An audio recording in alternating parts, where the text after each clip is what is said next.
La moissonneuse commence la récolte 2022 avec une décision très rapide. L'orge de printemps n'est pas encore prête, alors tout le rythme de travail bascule vers le blé. C'est la coupe de blé la plus précoce jamais réalisée sur cette exploitation. L'enjeu est clair, ouvrir la saison sans perdre la qualité du grain.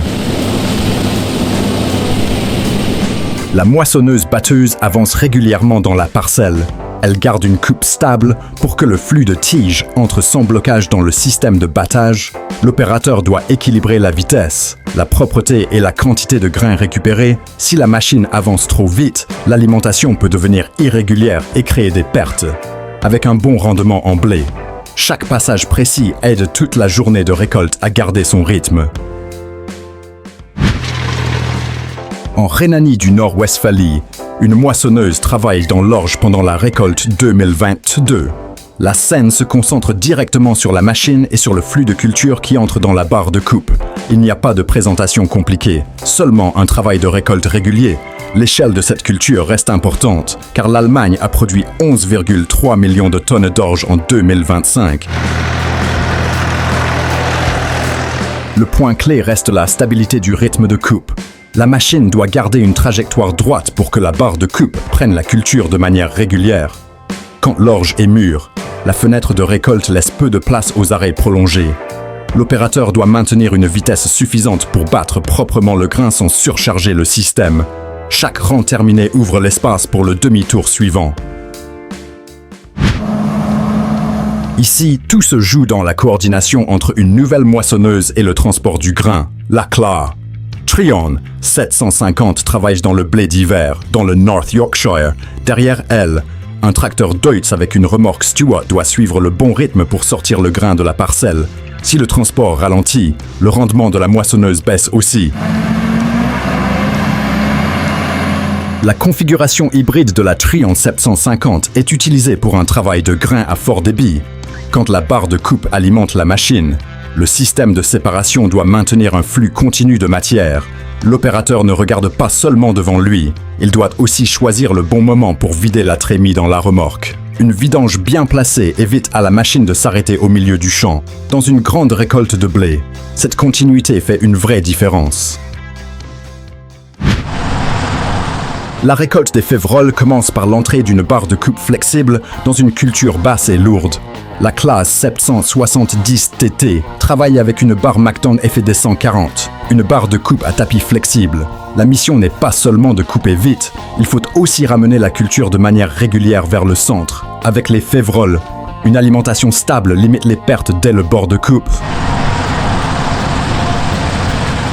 La barre à tapis déplace la matière latéralement vers l'entrée de la machine avec un flux souple et régulier.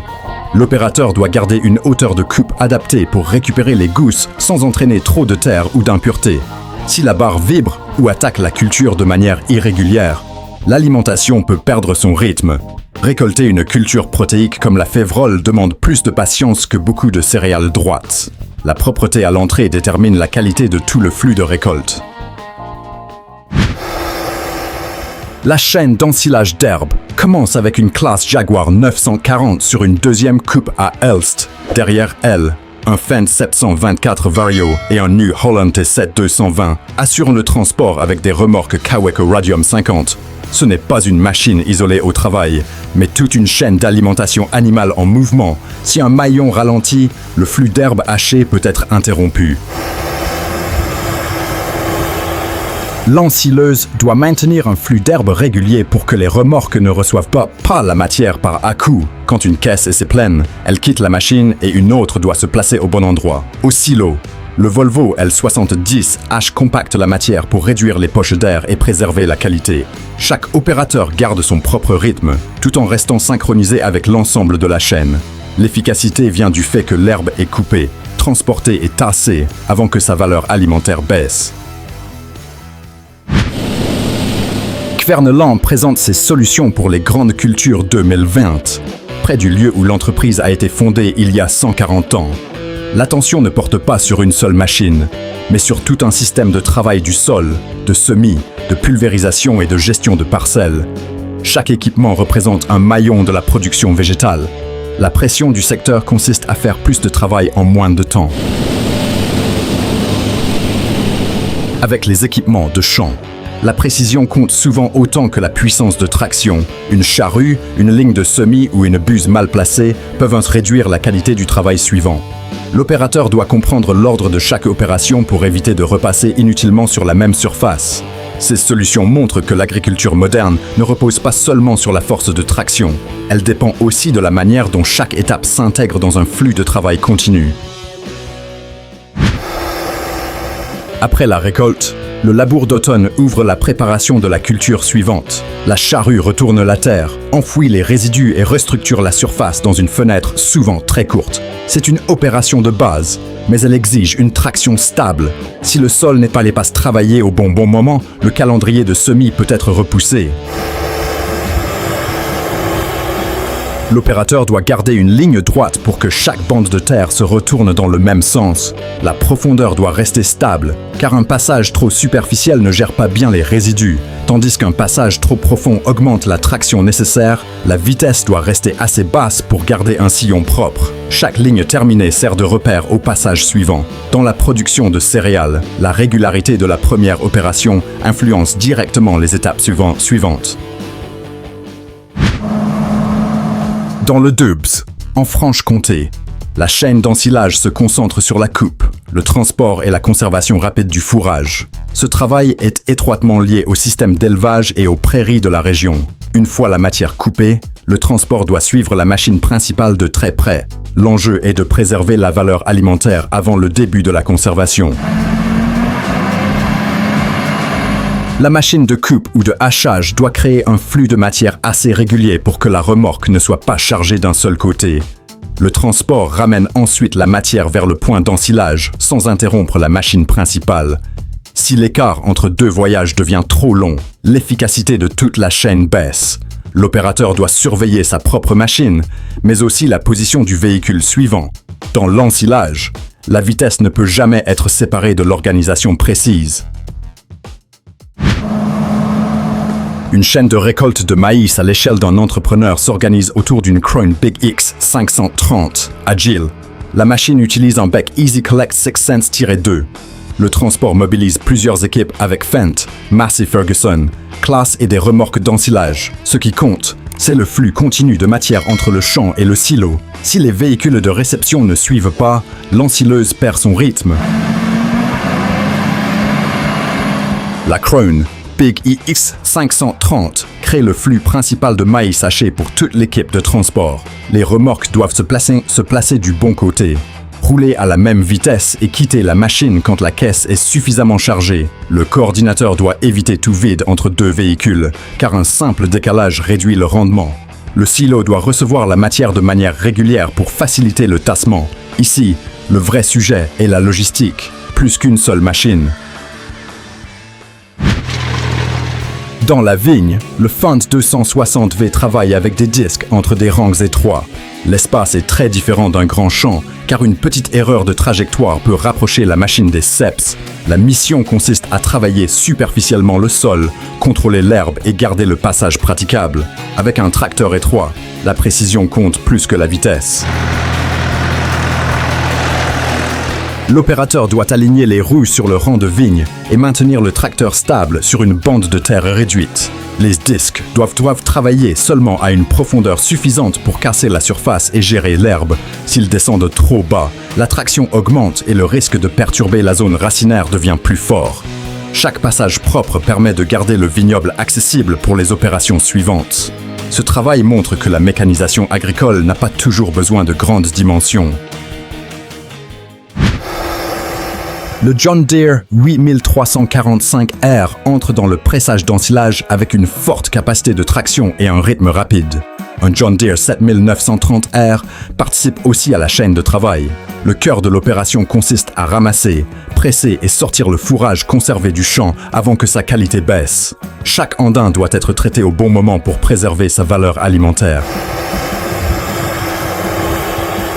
La forte puissance du tracteur aide la presse à garder une vitesse stable dans une couche de matière dense. L'herbe entre dans la chambre, se compacte et forme une balle plus dense. L'opérateur doit garder une trajectoire régulière pour que le ramasseur ne laisse rien de côté et n'attaque pas l'andin de travers. Quand la balle est terminée, Le transport derrière doit suivre le même rythme.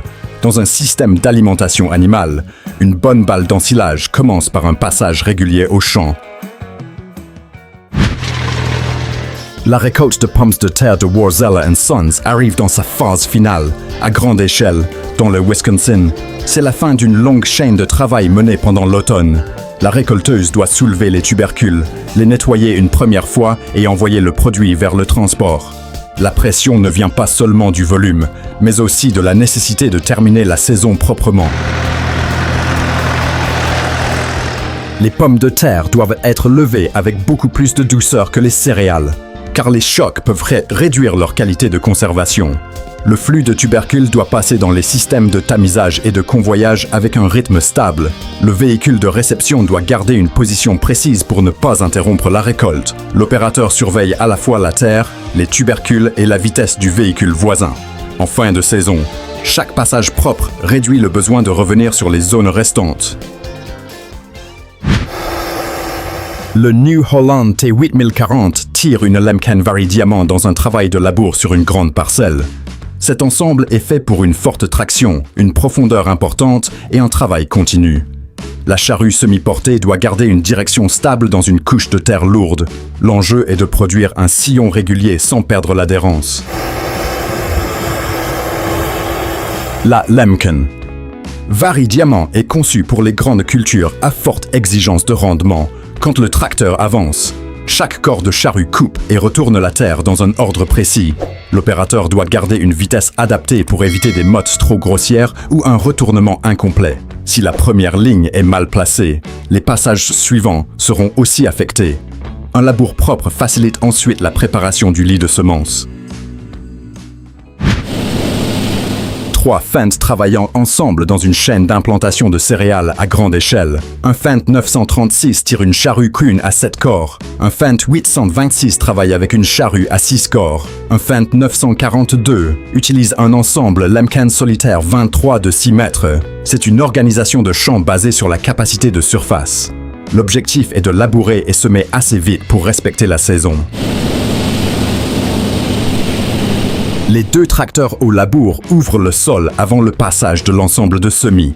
La machine de 6 mètres a besoin d'une surface régulière pour garder l'écartement des lignes et une couverture homogène. Chaque opérateur doit éviter les recouvrements excessifs avec les autres machines. Si une étape ralentit, toute la chaîne perd son équilibre. La force de cette organisation vient de la coordination entre plusieurs machines, pas seulement de la puissance de chacune.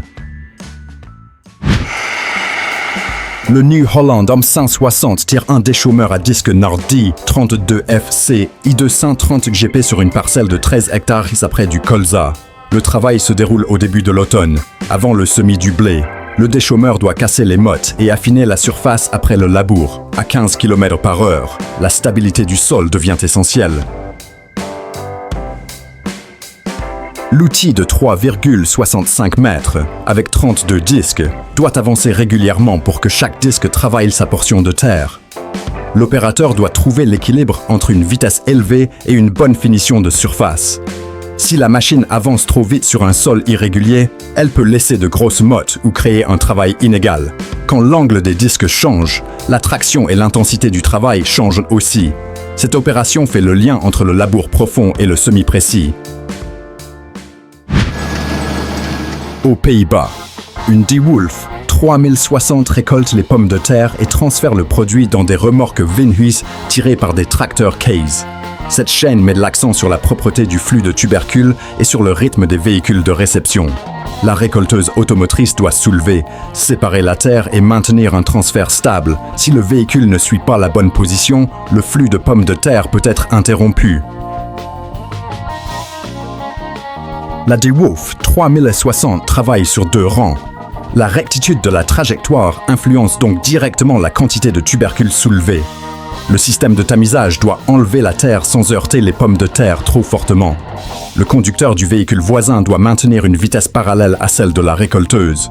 Quand une remorque est pleine, le remplacement doit se faire vite pour éviter un arrêt prolongé.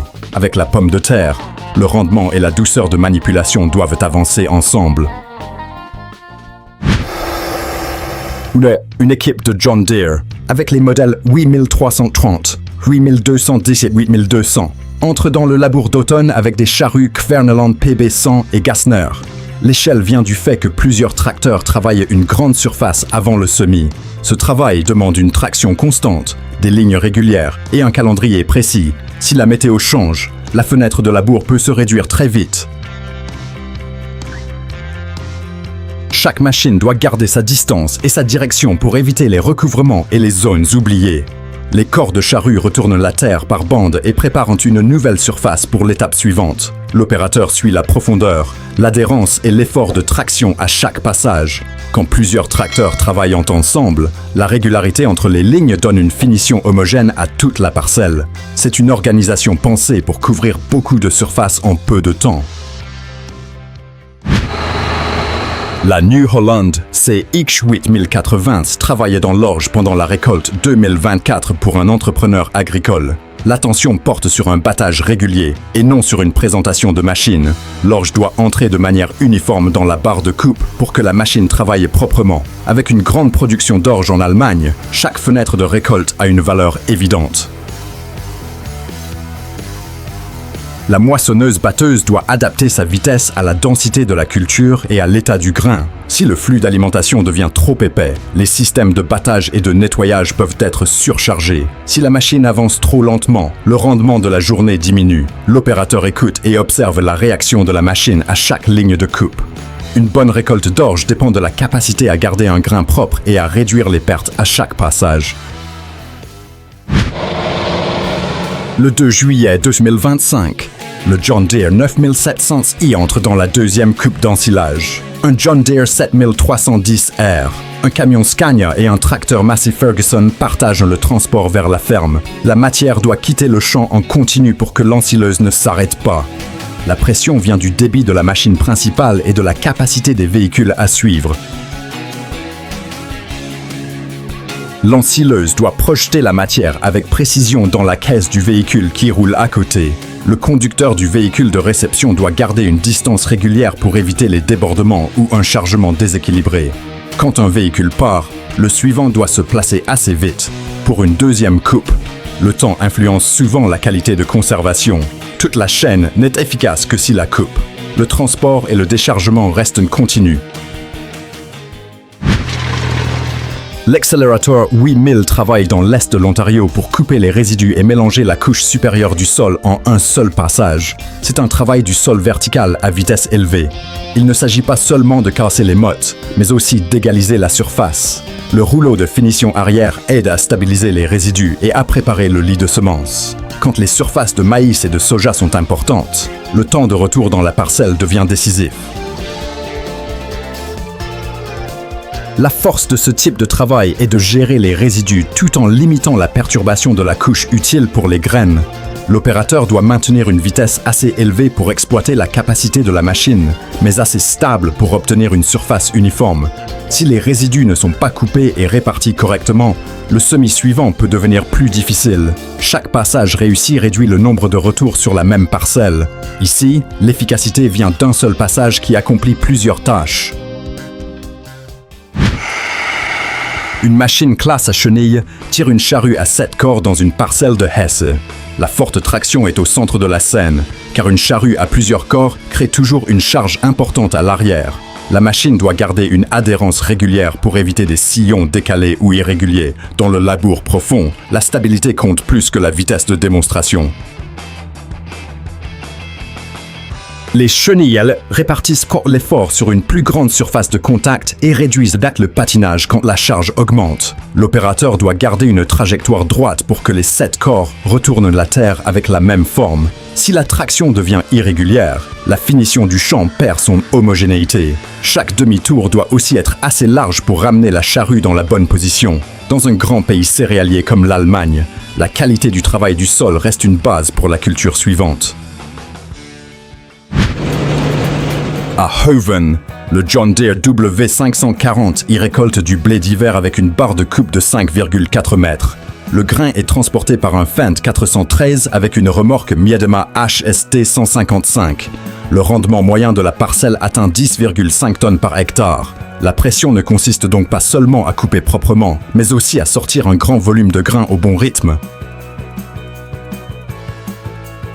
La barre de 5,4 mètres permet à la machine de prendre beaucoup de culture à chaque passage, mais elle demande une trajectoire stable. Le flux de blé doit entrer régulièrement dans le système de battage pour préserver la qualité du grain. L'opérateur doit choisir le bon moment pour vider la trémie sans perturber l'avancement. Avec un rendement élevé, la trémie peut se remplir plus vite que prévu. La coordination entre la moissonneuse et le transport détermine le rythme de toute la parcelle.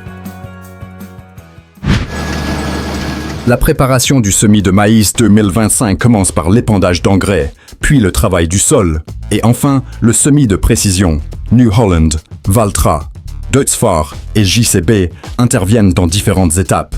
C'est un processus ordonné, pas une suite d'opérations isolées. Chaque étape prépare les conditions pour que la suivante gagne en précision.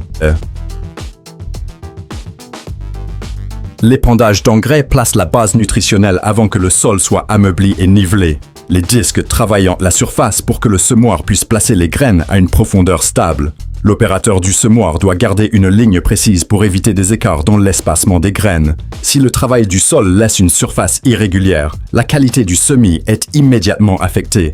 Dans la production de maïs, une bonne préparation influence souvent l'uniformité des rangs après la levée. Le 4 novembre 2025, l'entrepreneur Wardenier récolte des betteraves sucrières avec une Vervaillette Q621. 2 tracteurs New Holland, un T7 230 et un T6 1080, travaillent avec des remorques Vaya NL160. Le flux de betteraves doit passer de la récolteuse au véhicule de manière propre et continue. Avec la betterave sucrière, le volume élevé rend la logistique essentielle. La Vervaille Q621 doit arracher les betteraves, réaliser un premier nettoyage et transférer la charge sans ralentir le chantier. Les remorques doivent se placer correctement pour recevoir les betteraves de manière uniforme. Si le changement de véhicule n'est pas bien synchronisé, la récolteuse peut devoir ralentir ou attendre. L'opérateur contrôle à la fois la trajectoire de la machine et la direction de déchargement. Dans la filière sucrière européenne, l'efficacité de récolte dépend beaucoup de la continuité du flux de betteraves. La Fiat Agri 3550 a elle récolte de l'orge en conditions de sécheresse, sur une parcelle très pentue, sèche et sableuse. Ce n'est pas un passage ordinaire sur un terrain facile. Le risque se trouve dans l'adhérence, la stabilité et la capacité à garder la bonne direction. Quand le sol est faible et incliné, chaque manœuvre doit être contrôlée avec plus d'attention. La moissonneuse-batteuse doit couper l'orge tout en gardant son équilibre et une alimentation régulière. L'opérateur ne peut pas se concentrer seulement sur la barre de coupe. Il doit aussi surveiller l'inclinaison et la réaction des roues sur le sable. Si l'adhérence baisse, la machine peut perdre en rendement ou devoir corriger sa trajectoire immédiatement. La vitesse doit rester plus basse pour éviter des mouvements inutiles. Ce qui rend cette scène marquante, c'est la pression réelle du terrain, pas la vitesse. Le Fan 415 travaille dans un passage de labour à Udel, aux Pays-Bas. C'est un travail de labour simple, mais sa valeur se trouve dans l'adhérence, la rectitude et la qualité du sillon.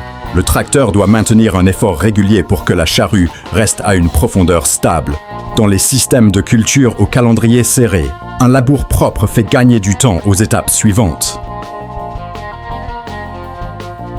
L'opérateur doit garder les roues dans le bon sillon pour que la nouvelle ligne suive la précédente. La profondeur doit rester uniforme pour éviter les zones trop superficielles ou trop lourdes. Si le labour dévie, le travail du sol suivant devra corriger davantage. Chaque demi-tour doit ramener la machine exactement au point de reprise.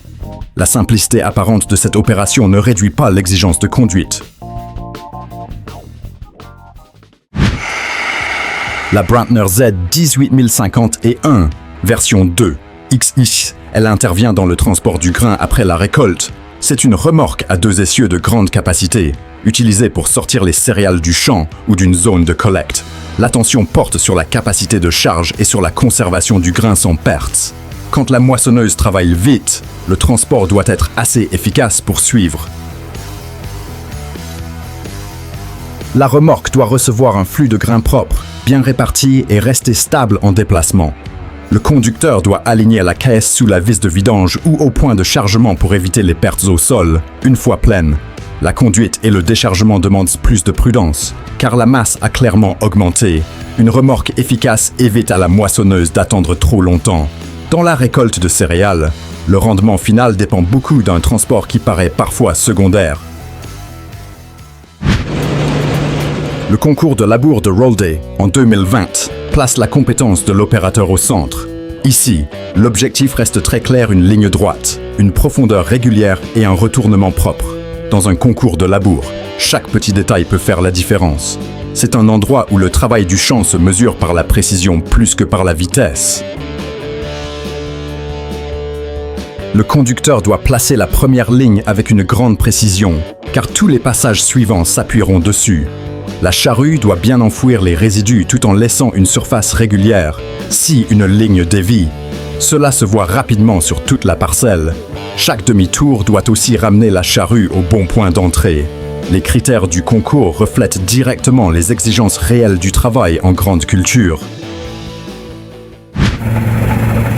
La New Holland TFA 46 récolte du blé tout en rappelant une période technique marquante de la gamme TFA jaune. La gamme TF a été produite de 1983 à 1995, avec les modèles 42, 44 et 46. La plus grande version utilisait un moteur Mercedes-Benz V8 de 300 chevaux. Le cœur de cette machine était une capacité de séparation plus élevée que celle de la gamme TX à secoueurs. Le système de séparation à plusieurs tambours transversaux aide la TFA 46 à travailler fortement dans le blé et le maïs. Quand la culture entre dans la machine, les tambours traitent la matière en plusieurs étapes pour séparer le grain des tiges. L'opérateur doit maintenir une alimentation régulière, car cette configuration donne le meilleur d'elle-même avec un flux stable. Un point mentionné est que la paille peut ressortir plus hachée après son passage dans la machine. C'est un compromis entre l'efficacité de séparation et la qualité de la paille derrière. De la récolte des céréales à l'ensilage, de l'arrachage des racines au labour et à la préparation du sol, chaque scène montre une forme différente de pression dans les champs. Dites, quelle machine vous a le plus marqué? Mécanique Agricole continuera de suivre ces grandes chaînes agricoles en action réelle.